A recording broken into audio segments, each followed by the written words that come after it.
Doug Blackler open right here on a mark. And on that On a mark, spare, he picks up 7. Doug Blackler for Chateau St. Jerome. We saw Dave Julian just a week ago after a terrific start. He faded a little bit. In fact, Bob Jodry beat him out for the high single for the competition last week in setting the high single for the entire competition. But the start by Graham Lassen, a little reminiscent of Julian just a week ago. 9 for Dougie Blackler, but that's a real rough one for Ian Niven. He's the 5 box. Yeah, 5 box. Well, this goes to show you anybody can do it besides you and I, Al. Well, that makes you and I feel better, Bruce, but I don't think it helps these guys any. Oh, there great we go. recovery by Ian Niven. Big Well, I strike. tell you, I was just about to say, I don't wish any of these good bowlers any ill will, but when they get a 5 box, it makes you feel, gee, well, I do that too. I mean, it's just like me. But then Ian comes back and crashes. He comes in with a strike. Then you realize, just when I thought I might be getting close to his league, we're not really in his league at all. Good ball also by Doug Blackler there as he picks up the spare. Okay, well, Bruce, right now, after 6, Bob's Taxi are ahead of Chateau St. Jerome by 11 pins, which is good because it's a real close match. This is a real good one. Both teams have 2 marks working. Makes it interesting. We go back to the top of the order. This is Terry Brown for St. Jerome. Ooh. Great 9-pin drop there. Here's Ducky Vincent. Ducky Vincent. For Bob's Taxi. Yeah. To the left-hand side. Now let's see what happens here.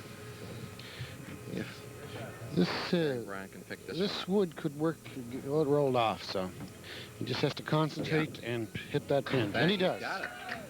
So Terry Brown, a spare. Here's Ducky Vincent's shot. Oh, nice try by Ducky. Gets on the object pin. Well, he should be able to get a 10 out of this. He hits that 3-pin, Bruce. There's enough wood there. It should take away the 10 easily. Ooh, spun away from it. I guess I called that, didn't I? Well, I'll tell you something. Terry Brown gets a strike here. The match is even. Difference of 10 pins now. St. Jerome open on 3 marks. Bob's Taxi open on 2. These are the leadoff bowlers bowling in the 7th frame. Let's see what Terry can do here. Oh. I tell you.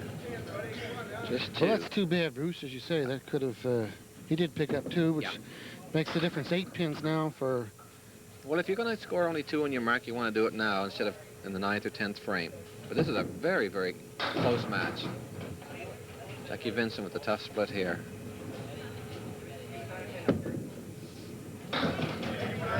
Gave it a try. A couple of big pins here for Terry Brown. He gets them both. Good looking 10. The duck. That's his target. Bang, he's got them both too. Good clutch bowling by both Terry Brown and Ducky Vincent. They'll set down and give way to Trudy Atwell, who's at 63 after 3. That's Trudy stepping up on the left-hand side.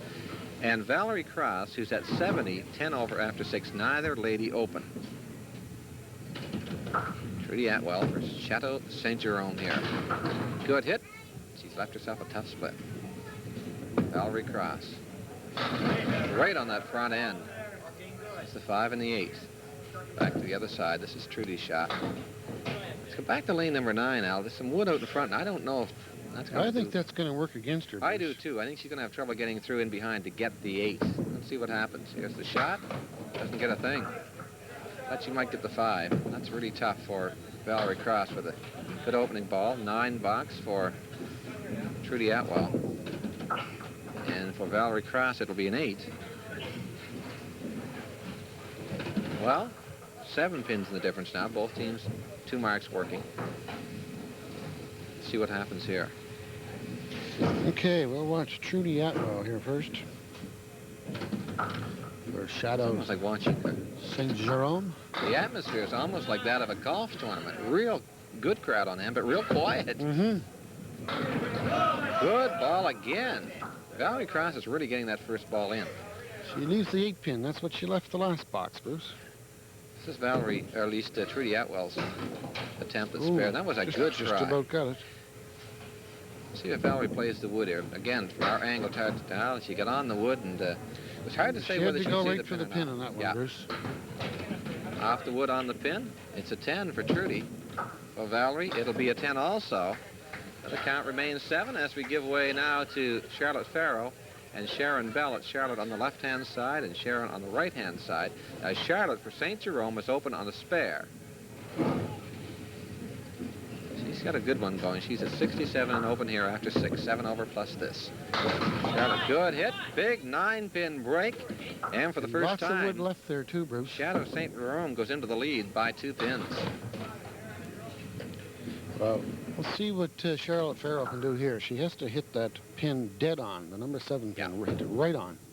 Oh, she got... Oh, she thought she had caught the gutter. Now, the bowler has to call that shot. This is the rule. The bowler has to call it. No, well, there's a... Charlotte turned around and said, I don't think it was there. Oh. That's a 9 box. Now, from our angle, where we're looking at, where it goes into that gutter area, we can't see. It's about the only thing we can't see. And that ball disappeared, and the rule of thumb is the bowler does call it. And Charlotte, it must have been tough for her to do it, but she had to... Well, she certainly displayed the utmost of sportsmanship there. Absolutely. Charlotte comes back there. Tough break. A good hit. Well, she has some wood. We'll get back to that one. Sharon Bell. Oh, there's a good hit for Sharon. Comes back That strong. wood's coming back. It's nice. Well, I don't know if it's nice wood. I don't think it is it? On the other side right here, this is certainly makeable. She gets over on the right-hand side. 5, 7, 10. Oh, missed the end of the wood altogether. Now back to lane 9. This one right here, Al. She's looking at the 4-8 here, Bruce. Yeah. It's way over on the right-hand side. Oh, played a nice real well. shot. I want to tell you something. She played a real smart shot. She played the wood, the right piece of wood. There were 2. And Sharon Bell comes up with a big spare as Charlotte Farrow picks up the 8. Let's go to Sheldon Buffett. This is Sheldon on the left-hand side. And the crusher, Graham Lassen, on the right. Graham open on yet another one of his marks. Sheldon's ball. It's a good hit. Yeah, good 8-pin drop. Here's there. Graham Lassen. He's had 5 spares in the first 6 boxes and open on a Real spare. good one going. He's going to have another great chance to spare. He's got an 8-pin drop there. All he has to do is get a piece of the 6. Sheldon Buffett, and again he's missed. Here's Lassen's shot. He's looking at the 6-9. As you say, Bruce, if he hits the 6, yeah, it's the pin on the right portion of your screen. The forward pin, if he hits that, the 9 should go. And it does. No question 6 about spares it. and 7 boxes for Graham Lassen. He has got a real good one going, and again, we say you got to feel a little sorry for this guy, Sheldon Buffett, because he's bowling against Graham, and Sheldon is only missing by the smallest of margins. So Graham Lassen right now, with that mark, goes to 97 and open.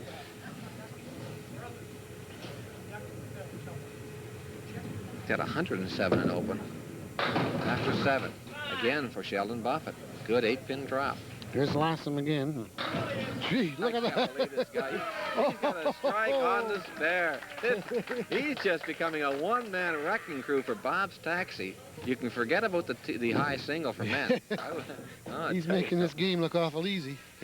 I wonder if he gives lessons. I don't know, but I'm going to keep the tape of this one. Sheldon Buffett gave his a ride. We'll now go after 10. 127 and open. As you say, Bruce, this must be awfully discouraging for Sheldon Buffett to be bowling against Lassen tonight. Well, after 8 boxes, Lassen has had 6 spares and 1 strike. He's at 127 and open on a strike after 8. Now, you can say all you like about, well, you got to ignore the guy that's bowling next to you, but you just can't sometimes. So Sheldon, you can't ignore that. No, don't feel bad. Okay, Dougie Blackler up on the mark. He gets 5 on his. On the other side, Ian Niven is on the strike. He's got 7 so far. And this is what he's looking at. They're trying to pick up a few more. Nice shot. That's a great shot. Great shot. Yeah, nice 9 count. He gave it a chance in the spare.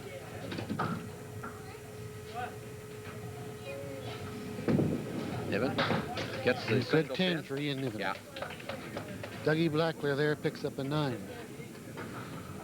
I want to tell you something. I don't want to take anything away from any of the other members of the Bob Taxi team, in particular Valerie Cross.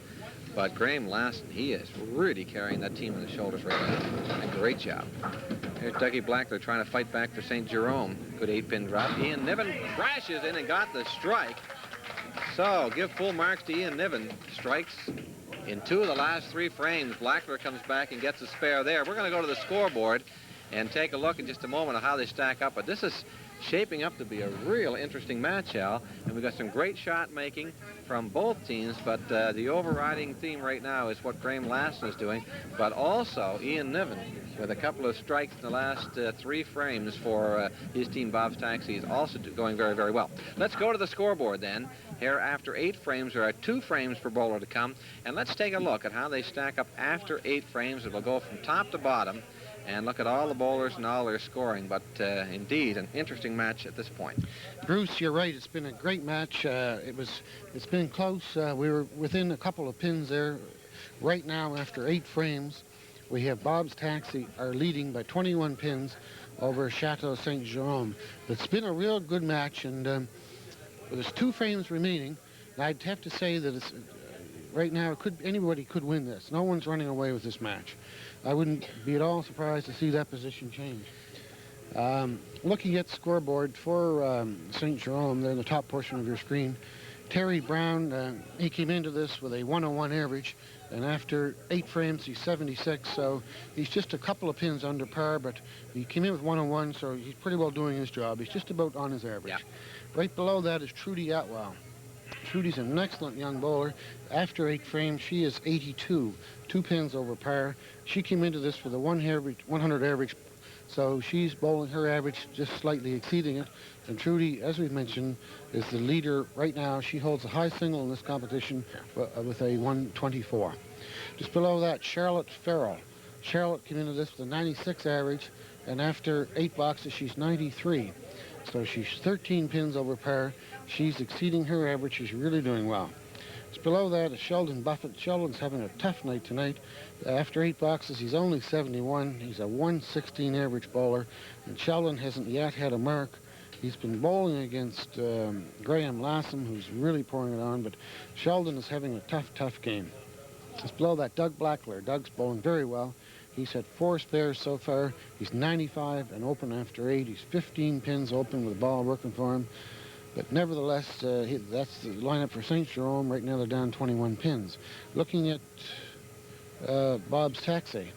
First, you see Ducky Vincent. He's 74 after 8. Ducky's not having a good string either. He hasn't had a mark yet, and he's under par. Ducky is a 108 average bowler, so he's not too happy with his game tonight, I wouldn't think. Just below that, Valerie Cross. Valerie's having a real good game. Valerie's 88 after 8, 18 over par. She's a 100 average bowler, so she certainly is bowling her average and well exceeding it. Valerie's having a good game. Just below that, Sharon Bell. Sharon right now is 67, open on a spare. She's a 90 average bowler, so Sharon's doing her job. She's just right where she should be. Graham Lassen. Now here's the guy that's pouring it on. Graham is an excellent bowler. He has a 121 average. But in this particular competition, after 8 boxes, Graham has had 6 spares and 1 strike. He is 127 and open. He's 27 pins over par with 2 balls working for him. Graham is going to exceed the 141 tonight, the 141 high single, which we saw last week that Bob Jodrey took. Graham is going to beat that tonight. He's going to have a real big score. The bottom portion, the lowest portion on your screen, Ian Niven. Ian is having a good game also. Ian is 82 and open on a strike. He's got 2 balls working for him after 8 boxes. And that's Bob's Taxi. They're ahead right now by 21 pins. We're going to watch frames 9 and 10, Bruce. I think the real killer for Chateau St. Jerome has to be the fact that Bob's Taxi are open on 3 marks, where Chateau St. Jerome are only open on 1. And that's going to really hurt them coming home. What Chateau St. Jerome has to do is really score big in the opening going. In the first, I'm talking about the leadoff bowler, second bowler in. They have to really score big to make this one close. 21 pins, certainly not insurmountable, but the fact that they're open on the 3 marks. That's right. There's five balls working against them, Bruce, and really they're probably down around 35 to 40 pins. Yeah, so they're going to have to really come up big, but certainly with 10 frames in total to come, it's not insurmountable. While we have a moment, we want to tell you, drop by Baisley Lane. It's 10 o'clock, and we get a lot of calls on this, so we try to remind you week after week. Pick your partner, jackpot daily prize at 10 o'clock at Pine Street here in Dartmouth. You want to have a lot of fun, drop in and take part in that Pick Your Partner. Also, the Scotch Doubles, November the 7th, 9:30, right here at Baisley Lanes. You want to put a team in the Scotch double. Now, that is a lot of fun. You bowl one, your partner bowls one. There are 6 members to a team. Of course, it's mixed, men and women. Get your group together. Give us a call. I think there might be a couple of spots left in that. They're only taking 10 teams, but it's only $95 for your team and lots of prizes and so on in that one. I certainly know you'll enjoy it. Also, as we mentioned last week, there is some league time available, Al, at the new Forest Hills Baisley Lanes location. So if you want to get a group together, if you don't know how to form a league, if you've never bowled in a league before, or you just kind of want to know more about it, give us a call. We'll tell you all you need to know. But that building is filling up very, very quickly, and there's only a limited amount of league time left, but there is some. So if you're not sure, just give us a call. We'll tell you all you need to know about that. Right now, we've got a pretty good one going. Let's we sure do, Bruce. Come down the home stretch, and let's see if Chateau St. Jerome can make up that deficit. It's going to be a tough road to hoe, but they've got the horses. Let's see if they can do it. What can happen. We go back to the bowling once again, and we take a look at our leadoff bowlers, and Terry Brown and Ducky Vincent. And Ducky Vincent, for Bob's Taxi, has not marked in this competition, but they've been all 9s and 10s except 1 8. Now, if he marks here, he can really put the nail in the coffin of Chateau St. Jerome. On the other hand, if Terry Brown can come up with a couple of marks here, he could make it very interesting for his team. This is Ducky Vincent. Good hit. 9 Well, he's got a chance here, Bruce. Well, he sure has, and if you're going to mark, this is the time to do it. Here's Terry Brown. Yeah. Terry, just off to the right-hand side. He has a makeable shot with the 4 horsemen, yeah. Here's Ducky Vincent's shot. He should spare this. Oh! Caught the nose of the wood. The ball will fall through. He's smiling, though. He still has a smile going. Terry Brown. Oh, and he's just missed. Just missed the 7. Well, Ducky says no problem second time around. Terry Brown. Bang. Settle for well, 9. it's another pin, Bruce, for Bob's Taxi. There are now 22 pins yeah. ahead. It's really imperative, the Terry Brown mark here. But I want to tell you, I'm not going to suggest I'm going to see the last of Chateau St. Jerome right now. But if they don't make it to the next round, we want to acknowledge the fact that they are a new organization in the metro area, and we are just pleased that they have gotten involved with the sport of bowling, and we acknowledge their participation. We thank them on behalf of the team members for what they've done. Ducky Vincent here has got a chance. He has to get something over on the 10, and he's not going to do it. And he's got the 3 horsemen this time. Now these are the 3 pins that Terry Brown made the last time. Remember, he had the 4 horsemen left the 7. Oh, had that just get away from it altogether. Well, another pin or 2 here for Bob's Taxi, increasing their lead slightly. Yeah. Picked to increase their lead by another pin. They're now ahead by 23 pins. Yeah. That was tough for Terry. 4 bowlers remaining. We'll go to the ladies. These 2 girls, Trudy Atwell on the right-hand side of your screen and Valerie Cross on the left, performing very, very well here tonight. Trudy at 82 after 2, and Valerie at 88. Here's Valerie's shot. For Bob's Taxi. And she should be happy with that. Here's Trudy. Well, the big thing is for the members of Bob's Taxi, they want to stay away from a 3 or 4 box. They can pick up 9s and 10s, and that's not so bad. Trudy Atwell. It's going to be tough to get the 10. Now, off to the right-hand side.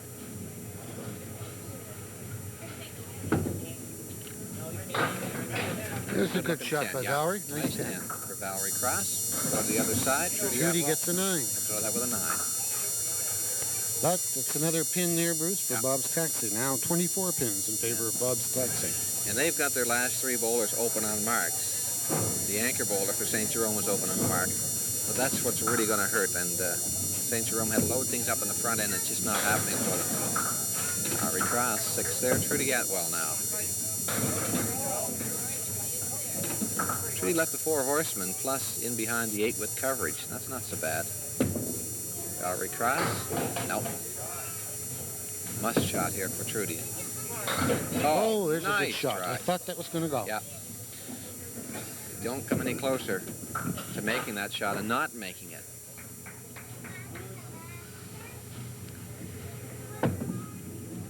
Trudy now catches the gutter. And we're going to go to Sharon Bell and Charlotte Farrell. This is Sharon for Bob's Taxi, and she is open on a spare here. Charlotte bowling very, very well at 93. Sharon right now, the one open on the mark. Sue picks up 5. Charlotte Farrell. This is a performance. That makes it 28 pins, Bruce, for Bob's Taxi over Chateau St. Jerome. And the performance by Charlotte Farrell at 93 after 8. She's 13 over. Perhaps going a bit unnoticed. Carries a 96 average. Oh, great try. Came so close to marking again, did Charlotte. Sharon Bell. Takes an 8. Charlotte Farrell. With a single Nice pin, she pin. gets it. So 103 right now for Charlotte Farrell, and she has a frame to come. So this is a 96 average bowler. She bowled 103 in the opening round, but she has performed very, very well. She's bowling very well, Bruce. Yeah. And it's going to be it's too bad that she's going to now step down and won't make it to the semifinals. She has bowled well. Another good hit.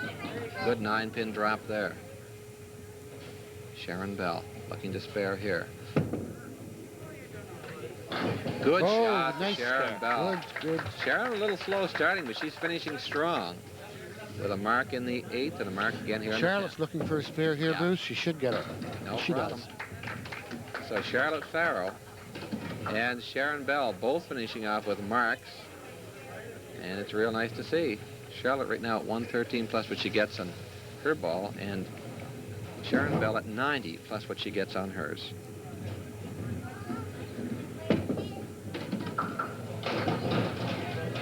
Count of 6, so a 96 for Sharon Bell. And on the other side, Charlotte Farrell, well, Sharon Bell came into this with a 90 average. She bowled 96. That's very, very good. yeah. Charlotte Farrell came in with a 96 average, and she ended up with a 117. Really good. Well, let's take a look at this guy right here. He has been the story tonight. Graham Lassen. There have been other stories, mind you. Ian Niven with a couple of strikes in the last 3 frames. This guy has really been turning it on, but, well, this time... Lassen's on a strike here, Bruce. That's his first ball, but Yeah. so he's going to win tonight the high single for Well, there this seems series. little doubt of that, doesn't it? He got 6 on his mark there. Sheldon Buffett's going to be There. Buffett this time. Sheldon he said, now gets it's his my first turn to spare." mark. And it's nice to see that. Graham Lassen will come out of that with a 9. And I don't know whether you heard that or not, but Sheldon says, gee, I finally beat you in one box. And it's been that kind of a night. Sheldon, and any other night it could go the other way, not to take anything from Graham Lassen. But he has had the hot hand tonight. So this time, Lassen here not open. He may soon be, though. Buffett here is open. Sheldon picks up Right-hand 5 on side, that spare. Yeah. Good spare chance here. You can see There's the wood lying Lassen, in. the guy that's really pouring it on. Yeah. Bang. Yeah, nothing to it. Again, yeah. Graham Lassen. Sheldon Buffett, good looking second ball. Gave that a chance. Graham right now at 154 and open. I tell you, he has really bowled well. Well, 154 and open. That means he's going to Good looking 10 for He's going to exceed Sheldon Buffett. 166. Yeah. And if that were on a Sunday morning, 166 would be enough for him to win the in the jackpot. Sunday mornings, 10 o'clock, Basil Lanes, Pine Street. The jackpot is around $1,600 or $1,700 right now. So Graham Lassen, you're watching just an excellent performance, or the completion of that performance. Final ball here for Graham Lassen. He's at 154, plus what he gets here. Scoring big. He's going down big. 163 for Graham Lassen. Just an excellent finish. Well, I said he would have won the jackpot, but actually he wouldn't have. No, he would have Because been you a couple need pins shy. 166. That's right. But boy, what a strength. Oh, yeah. Good round of applause for Graham Lassen. Certainly well deserved. Graham Lassen, 163. He's the holder of the high single for this series. It was just won last week by Bob Jodry with a 141 after Everett Hopkins was the holder at 138 for several weeks, but Lassen didn't. He made his statement tonight.